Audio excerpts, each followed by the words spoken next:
Escale Atlantique est le lieu où l'on raconte l'aventure des paquebots de ligne, ces grands navires qui rejoignaient les continents avant l'arrivée de l'avion. Les passagers voyageaient alors plus par nécessité que pour les loisirs.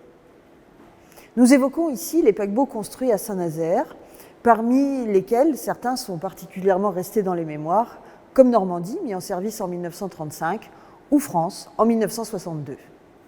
Le patrimoine photographique, des arts décoratifs, du mobilier, des arts de la table en est un témoin privilégié de cette histoire.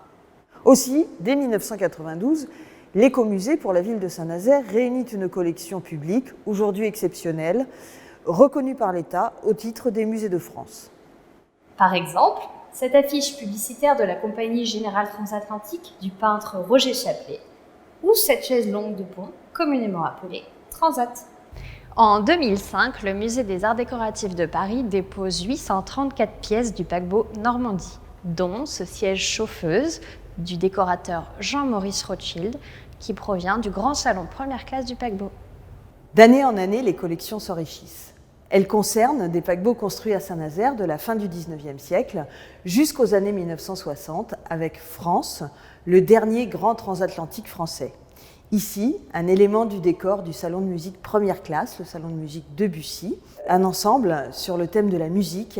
Ce panneau créé par Pierre Bobo nous narre d'une façon poétique la musique symphonique.